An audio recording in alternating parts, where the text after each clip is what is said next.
Ver o filho fazer caretas de desagrado diante de um presente sem graça é um constrangimento. Nessas horas, o bom senso manda chamar a atenção da criança e mostrar que, às vezes, a verdade causa mágoas desnecessárias.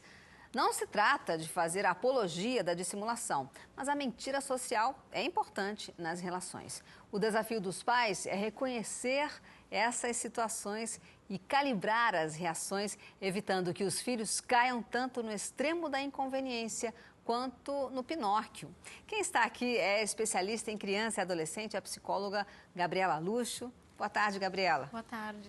Tudo bem? Tudo bem, obrigada. Obrigada pela sua presença. Bom, Gabriela, como é que fica a cabeça, né, da criança para entender que em certos momentos a mentira é necessária? Então, nesse momento, quem faz a ponte, né, entre essa provável mentira e o que a criança vai falar para o outro são os pais, né?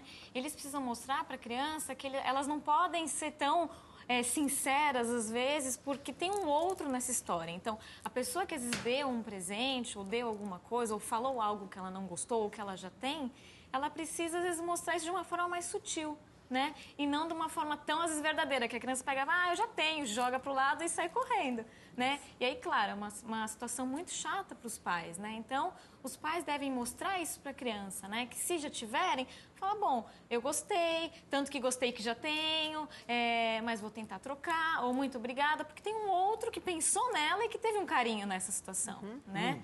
Então, tem que ter mesmo esse equilíbrio. Que é uma questão de educação. Sim, sim. Que aí os pais que precisam orientar, né? A criança muitas vezes não sabe que isso é errado. Quando a criança é muito pequena, nos primeiros anos, como é que você lida com essa situação? Porque aí não tem muito como conversar, né? Sim. Então, a criança pequena, às vezes ela mente, pode ter dois motivos, assim, cruciais para a mentira. Ou por autoestima, ou até por cópia ou reprodução do que ela vê em casa. Então, a criança, quando é pequena, ela mente porque faz parte do imaginário dela. A criança está nessa transição do que é real, do que é fantasia. Então, ela precisa desses momentos, dessas mentiras, para se colocar, né? Mas aí, acho que vale começar a notar se isso é uma questão que ela está reproduzindo porque ela está vendo alguém fazer isso, ou se é uma questão mesmo só da idade, né? E tem a questão também da sinceridade extrema, que nessa idade a criança tem, não tem jeito, né? Sim, tem coisas que é da idade, não tem como a gente negar que a criança às vezes vai falar alguma coisa, mas no momento que ela fala, cabe aos pais instruindo se ela vai, né, repetir isso ou não. Ou até mesmo no exemplo que os pais dão. Às vezes tem pais que em casa tocam o telefone, a criança atende, e na hora de passar para o pai fala, não, fala que eu não estou.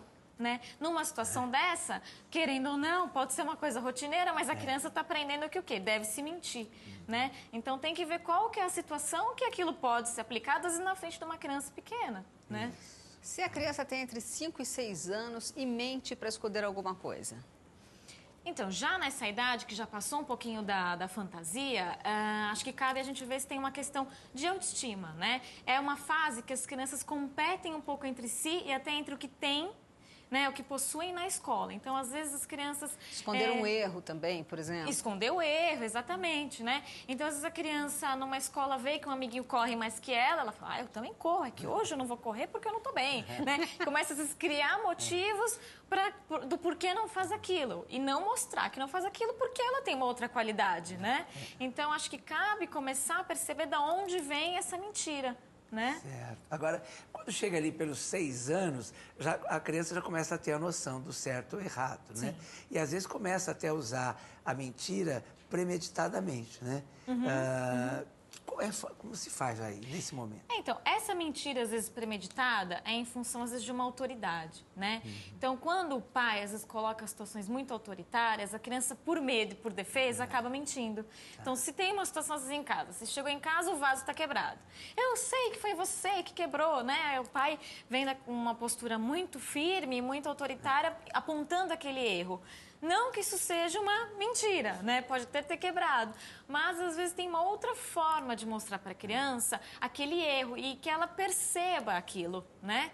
Então, essa forma de chegar não é uma forma adequada, e sim, às vezes, conversar com a criança. Eu tinha uma técnica minha, que eu não sei se estava certa, mas eu sempre dizia para a Bia, quando era pequenininha, né? Eu dizia assim, olha, a única coisa que o pai não desculpa é mentira. Né? Se você for mal, se aconteceu alguma coisa, se você cair, se você sujar, tudo pode contar.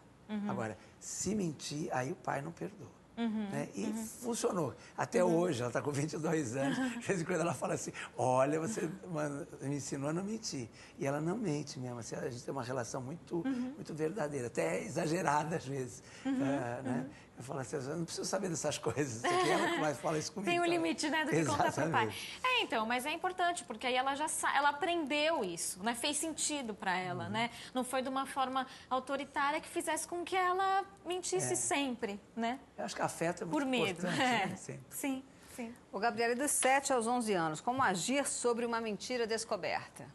Então, aí já começa a entrar numa fase que é o início da adolescência, né? Então, a criança, às vezes, já quase adolescente, começam a mentir por medo ou por coisas que às vezes precisam realmente serem investigadas, né? Porque entra numa questão às vezes de falar que está na escola e não está, porque já não tem mais tanta dependência dos pais e entra aí numa independência que precisa ser sempre avaliada, essas mentiras, né?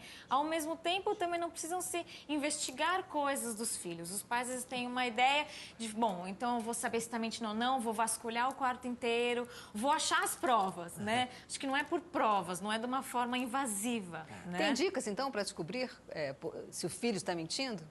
Então, as dicas são perceber como é que o filho está, notar como o filho está reagindo. Eu acho que é difícil a gente dar uma regra, né, de, ele chorou para falar. Existem formas que as crianças e os adolescentes usam, ou choro, ou insistir muito, mas acho que é muito pela conversa e por notar mesmo a situação do que ter uma dica, colocou a mão aqui, colocou a mão ali, é mentira, né? É analisar mesmo o que está ocorrendo com aquela criança ou adolescente.